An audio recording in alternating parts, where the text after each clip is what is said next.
વૈજ્ઞાનિકોએ સમુદ્રમાં એક રહસ્યમય ગતિવિધિ શોધી કાઢી છે। આ રહસ્યમય વિક્ષેપ ભારતીય ચોમાસાની પેટર્નને ગંભીર રીતે બદલી શકે છે, જે ઉત્તર પશ્ચિમ ભારતમાં વધુ વરસાદ અને ગંગાના મેદાનોમાં દુષ્કાળ જેવી સ્થિતિ સર્જી શકે છે। છેલ્લા 25 વર્ષમાં આ બદલાતા ચોમાસાના કારણે દેશની ખેતી અને આબોહવા પર મોટું સંકટ તોડાઈ રહ્યું છે। આજે આ જ વિશે વધુ જાણીશું। હવામાન પેટર્નમાં ફેરફાર મુશ્કેલીઓ વધારી શકે છે તે પણ જાણીએ। ભારતની આર્થિક સ્થિરતા માટે ચોમાસું અત્યંત મહત્વપૂર્ણ છે, પરંતુ જૂના આબોહવા મોડેલ બદલાતી હવામાન પેટર્નને પકડવામાં નિષ્ફળ રહ્યા છે। વૈજ્ઞાનિકોએ હવે આ ખામી શોધી કાઢી છે।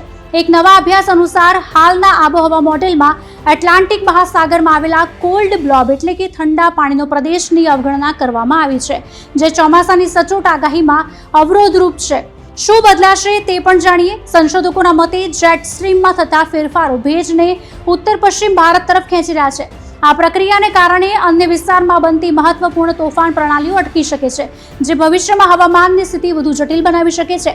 બેરોટ્રોપિક ગવર્નર મિકેનિઝમ દ્વારા પવનની બદલાતી પેટર્ન મધ્ય અક્ષાંશોમાં તોફાનમાં વધારો કરી રહી છે, જે સાબિત કરે છે કે વૈશ્વિક આબોહવા મોડેલોમાં આવી જટિલ પ્રક્રિયાનો સમાવેશ કરવો અનિવાર્ય છે। હવે એ જાણીએ કે રહસ્યમય કોલ્ડ બ્લોબ છે શું। ઉત્તર એટલાન્ટિકમાં ગ્લોબલ વોર્મિંગ છતાં દરિયાનું પાણી ઠંડુ થઈ રહ્યું છે, જેને વૈજ્ઞાનિકો ગ્લોબલ વોર્મિંગ હોલ કહે છે। છેલ્લા 120 વર્ષમાં તાપમાનમાં થયેલો આ ઘટાડો સમુદ્ર પ્રવાહને પ્રભાવિત કરી રહ્યો છે, જેની ભવિષ્યમાં વિશ્વના હવામાન અને દરિયાની સપાટી પર મોટી અસર પડી શકે છે। આવા જ અવનવા વિડીયો જોવા માટે અમારી ચેનલને સબસ્ક્રાઇબ કરો અને હા, બેલ આઇકન જરૂરથી પ્રેસ કરજો, જેથી વિડીયો તમારા સુધી તરત પહોંચે।